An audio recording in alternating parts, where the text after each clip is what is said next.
Et si on pouvait prédire les accidents avant même qu'ils arrivent? Hein? Fini les rapports d'incidents qui, on va se le dire, arrivent toujours trop tard. On parle ici d'une toute nouvelle approche beaucoup plus dynamique, plus intelligente, qui est en train de tout changer. Alors, pour bien comprendre, imaginez ça. Le gestionnaire en santé-sécurité, ce n'est plus juste un superviseur, non, non, c'est un chef d'orchestre. Mais au lieu de diriger des violons et des trompettes, il dirige une symphonie vraiment complexe, d'humains, de capteurs et d'agents d'intelligence artificielle. Le but? Créer l'environnement de travail le plus sécuritaire possible. Ce qui est vraiment intéressant avec ce nouveau modèle, c'est qu'il s'attaque à un vieux, vieux problème.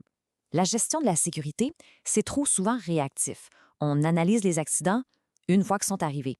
C'est un peu tard, non? L'idée ici, c'est de complètement changer la donne.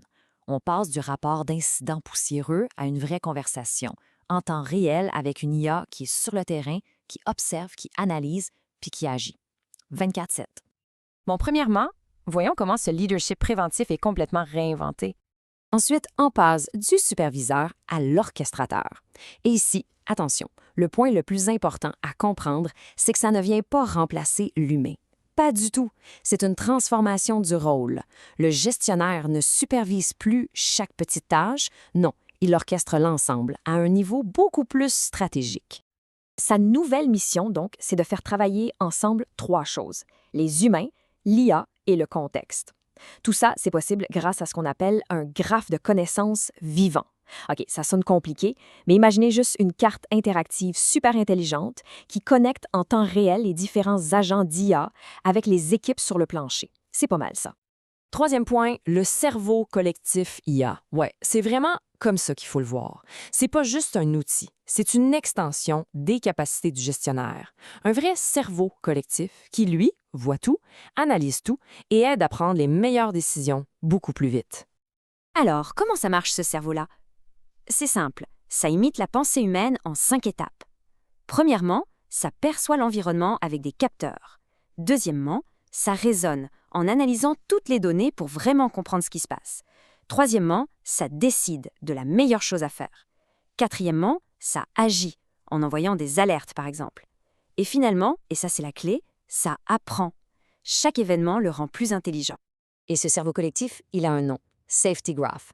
C'est un système qui est toujours vivant, qui connecte en permanence les tâches, les équipements, les règlements, les incidents, bref, tout. Et pour ceux que ça intéresse, en arrière de ça, il y a des technologies comme Neo 4G, Kafka, LangGraph. C'est vraiment ce qui fait tourner le moteur de cette intelligence-là. Donc le gestionnaire, il n'est pas tout seul. Il orchestre une vraie équipe de super agents IA.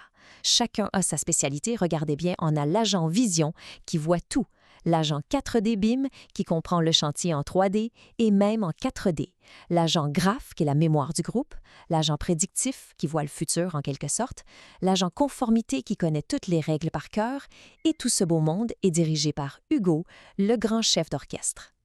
Bon, c'est bien beau la théorie, mais passons à la pratique. Qu'est-ce que ça donne, cette orchestration-là, sur le terrain, quand ça compte vraiment? Premier exemple, les travaux en hauteur. Mettez-vous dans la situation.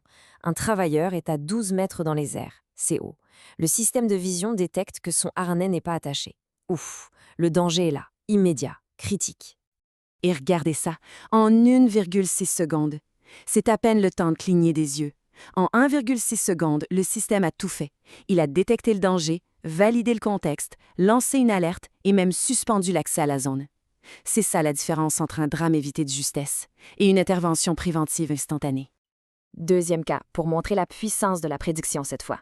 Une équipe doit faire une maintenance électrique. Là, le système se met à analyser plein de choses en même temps. La fatigue des travailleurs, la météo, tiens, il y a un orage qui s'en vient, l'historique de l'équipement et le verdict tombe, risque élevé d'arc éclair. C'est une explosion électrique, là. C'est extrêmement dangereux. Mais c'est là que ça devient fascinant. L'intervention se fait avant même que le travail commence. Le système va ajuster la procédure tout seul. Il va recommander de meilleurs équipements de protection. Il va même replanifier l'opération. Résultat, bang, le risque est réduit de 68 %. OK, là, la question qui tue, est-ce que l'humain perd le contrôle dans tout ça? La réponse est claire, non. On parle d'augmenter les capacités humaines, pas de les remplacer. Le principe de base, il est simple et non négociable. L'humain garde le dernier mot, toujours. L'IA peut proposer, calculer, agir, mais au final, c'est l'humain qui juge et qui prend la décision critique. Et pour s'assurer de ça, le système est bâti avec des garde-fous dès le départ. On parle d'une auditabilité totale. Chaque décision est tracée. De la transparence des algorithmes. Du respect des lois qui est intégré. Et surtout, l'humain est dans la boucle à toutes les étapes critiques. Finalement, c'est bien beau toute cette technologie, mais concrètement, qu'est-ce que ça donne? C'est quoi l'impact mesurable? L'objectif, il est clair et il est ambitieux. On vise une réduction de 30 des incidents graves. Et pas dans 10 ans, là, dès la première année. Et au-delà de la sécurité, qui est la priorité numéro 1, bien sûr, il y a un aspect business qui est évident. On parle d'un retour sur investissement projeté de plus de 200 C'est énorme. Ça vient de la réduction des arrêts de travail, de l'optimisation des opérations. Et le plus beau dans tout ça, c'est que c'est pas un rêve lointain. C'est atteignable et rapidement, avec un plan de déploiement super clair sur 90 jours. Le premier mois, on bâtit les fondations.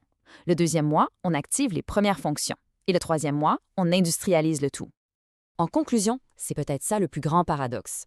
C'est que toute cette technologie de pointe, elle nous amène à un leadership préventif qui est en fait plus humain. Parce qu'en automatisant la détection des risques, on libère le temps des gestionnaires pour qu'ils fassent ce qu'ils font de mieux, être avec leurs équipes, former et bâtir une vraie culture de sécurité. Bref, le futur de la santé-sécurité, c'est pas juste numérique, c'est agentique, c'est cognitif, c'est collaboratif. Ça nous laisse avec une question assez vertigineuse quand on y pense. Qu'est-ce qui arrive quand nos systèmes de sécurité les plus critiques deviennent en fait nos collègues les plus intelligents?